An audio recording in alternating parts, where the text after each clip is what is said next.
Pastor Dottin, world-renowned minister, preacher, pastor, motivator, my good friend, I can say. We had, conversations. Yes, I'm now giving you your plugs and your honors. Good morning and welcome, Pastor Dottin. Oh, hallelujah. And I know you guys are genuine guys, so you could call me. I could be in the middle of the Arctic. I will take the call.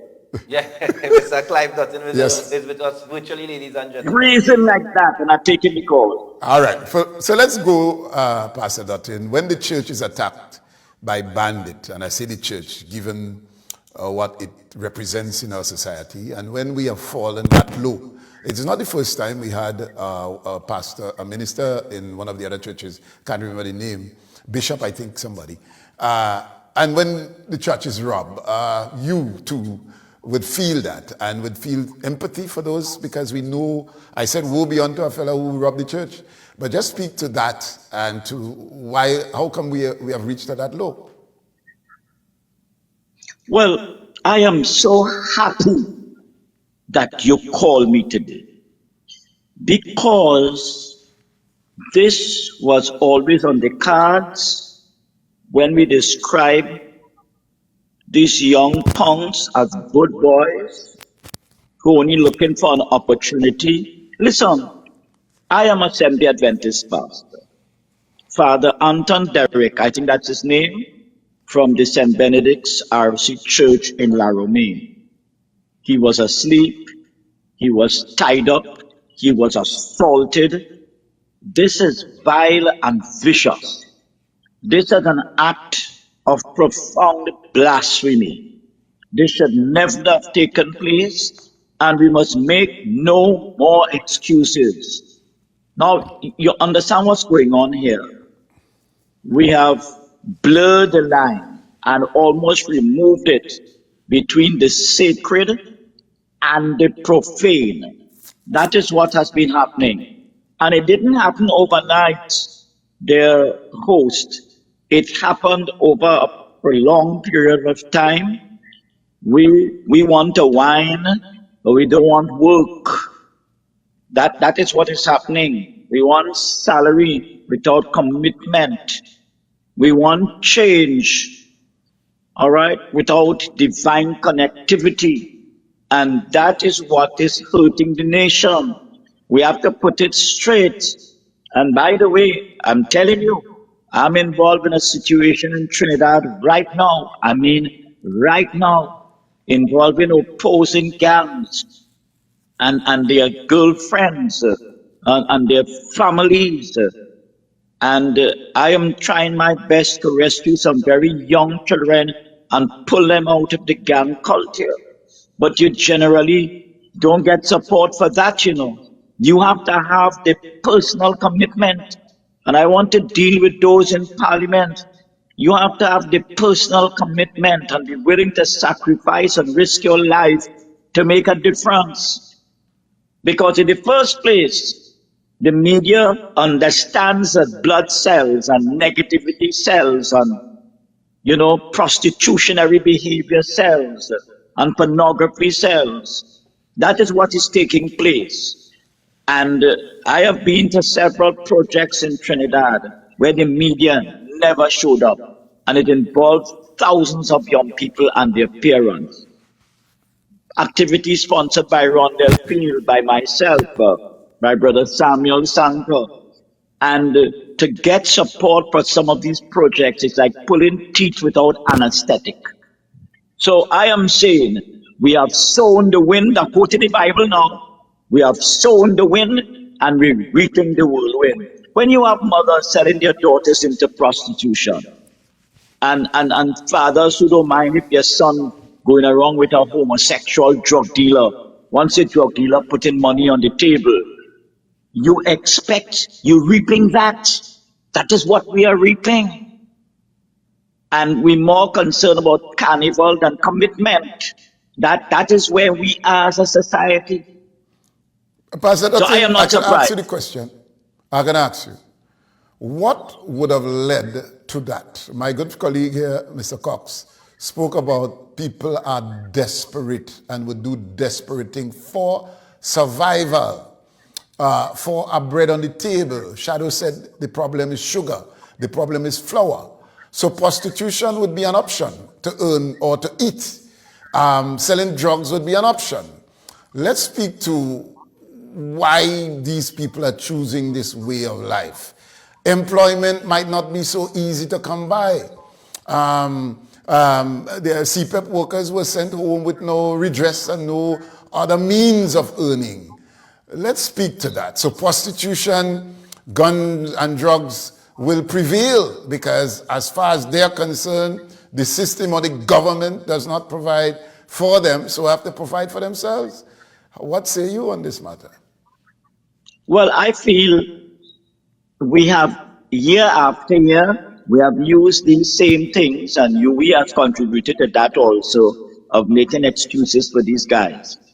Let me tell you something. A lot of these gang members in Port all right, they have tasted the money that comes from the lucrative contracts involving gangs, the assassinations.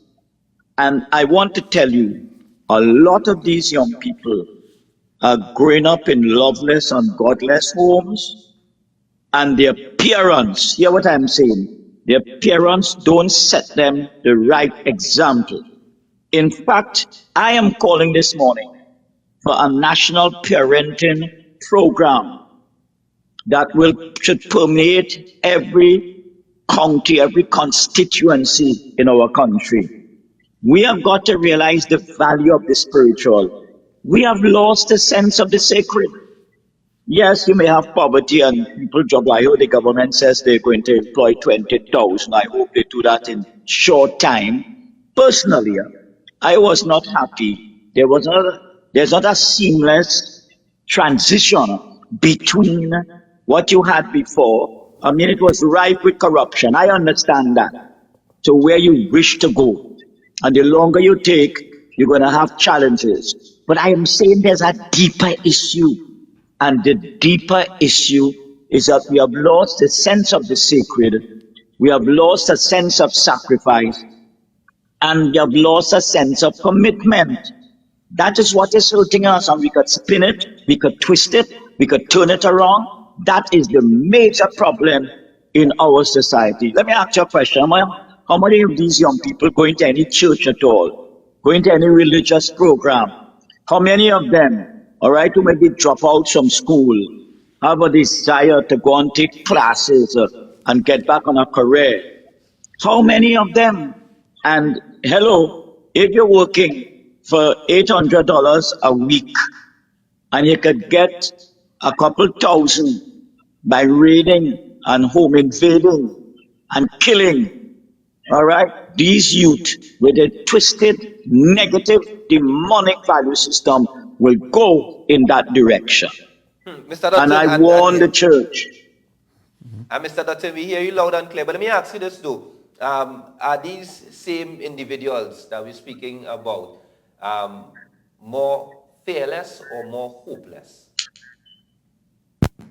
I think it's a combination of both, because the ages I'm hearing now coming out. I mean, I'm dealing with a family that has an extortionist, and that boy was extorting people from the time he was 14. And although they're a semi-poor family, the mother particularly is doing her best to put food on the table. All right, I know that family. That family lives in what I call a confluence of gangs in the middle there. But the mother and the father, but especially the mother, seeking to make a difference. So I will say one is the issue of a loss of hope. All right, and the other is that they are peerless bandits. I don't know if I told you the story of how I rescued some people, some girls from gangs. And I remember one girl told me her boyfriend, who was a career bandit, told her he's a bandit and he will die a bandit. He will never work for anybody. And he owned a proper car, if you please. And she tried to get away from him and could not get away until I appeared on the scene. And we changed her address and everything else. It's hard work, hard work. And I don't think we have enough people who want to do the hard work to make a difference in the society. And that's a reality. Hard work in 2026, when you can get it fast, that's some of the conversations that people would That's have right. and would defend. And you use the example of the mother working hard to put food on the table, and that's a good example.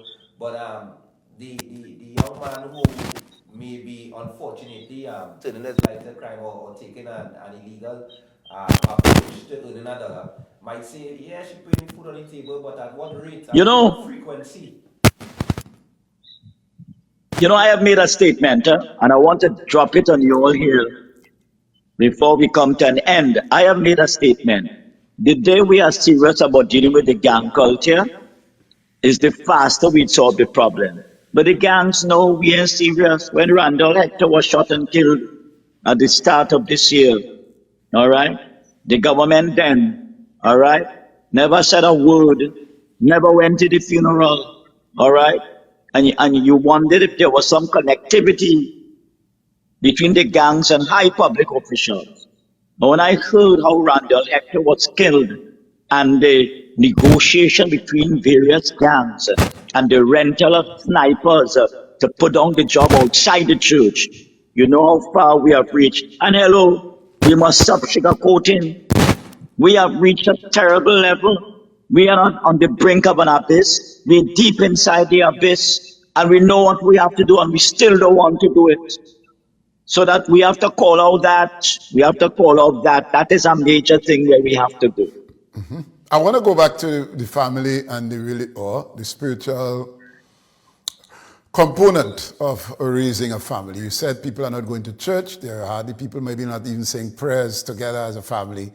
Let's bring that. The schools. I mean, I've always said that the children who grew up in the church and the church schools are the model citizens because there's an order that you follow.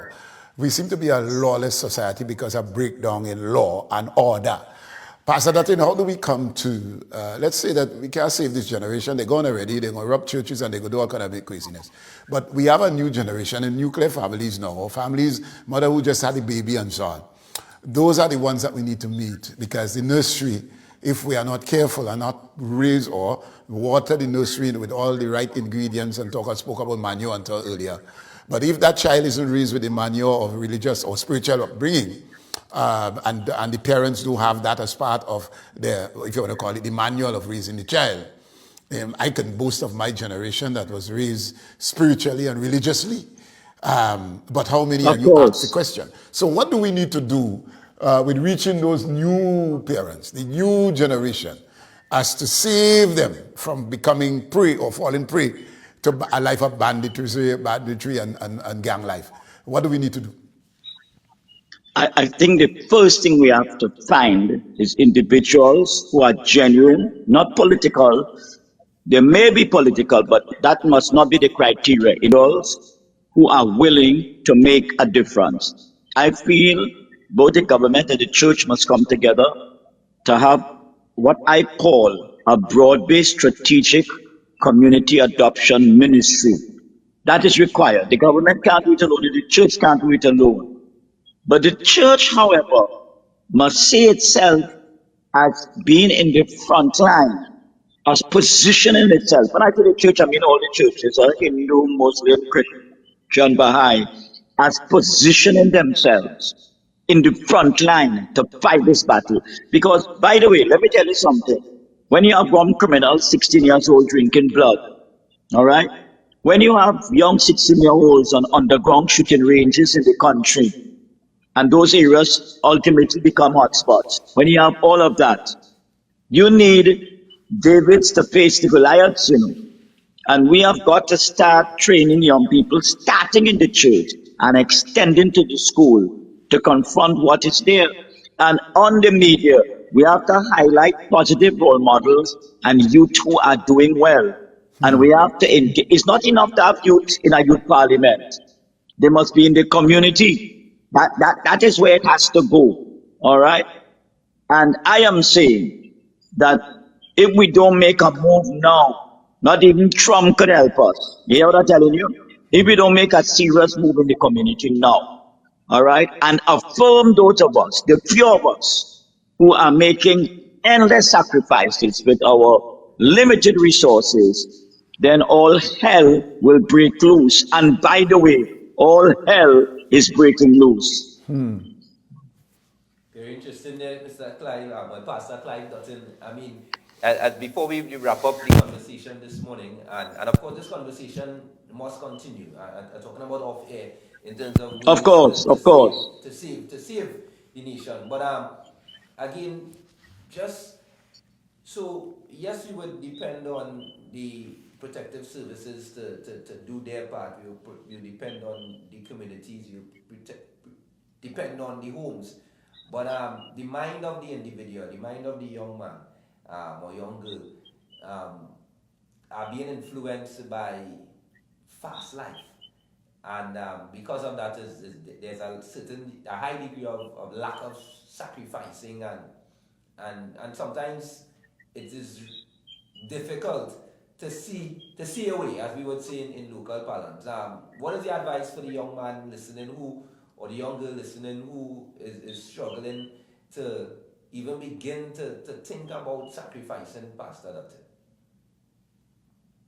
I would say straight to those young people who want to make a difference and who are struggling to lead the gangs. I would give them, I will say 5 things to them. Number 1, start a private prayer life. Okay? Turn to God. Prayer life. Start a private, an individual, a soul searching. Do an inventory of where you are. Ask yourself, where am I? What am I doing here? What is God's plan for my life? Thirdly, all right, select your companions with care. You may need to move away from some of who you call friends already are enemies. So you need to select those who are called friends with a certain kind of meticulosity, pardon the word. The next thing you have to do is to have a value that includes respecting your parents, all right, and those in authority. And I would say return to the church, the mosque, the mandil, wherever there's a religious gathering. See value in spirituality. I'm answering your question about dealing with the individual. All right? And we as adults, we must pursue relentlessly those individuals and invest in them. I have said before, if every role model in this country with solid values impacts one family, it wouldn't happen overnight, but it will happen eventually. And that is where we have to go. All hands on deck, all of us. All right? We must remember what Churchill said: we'll fight in the valleys, we'll fight in the beaches, we'll fight on the land. We will fight and we'll never surrender. And until the whole British Empire says this was our finest hour. And I believe with hard work and commitment and sacrifice of everybody, leaders, everybody, we can make a difference. But it will take a lot of hard work.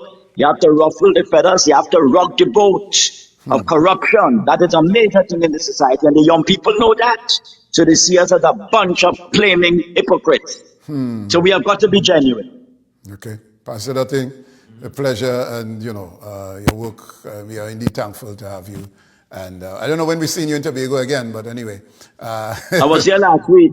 Oh, yeah? I was in Lambo. You should have come. I had Lambo hot like fire last week. Okay. Hot like fire. All right. Okay. A pleasure always. Very charismatic. And God bless. yeah, man. Take God care. bless. All right. Nice. All right.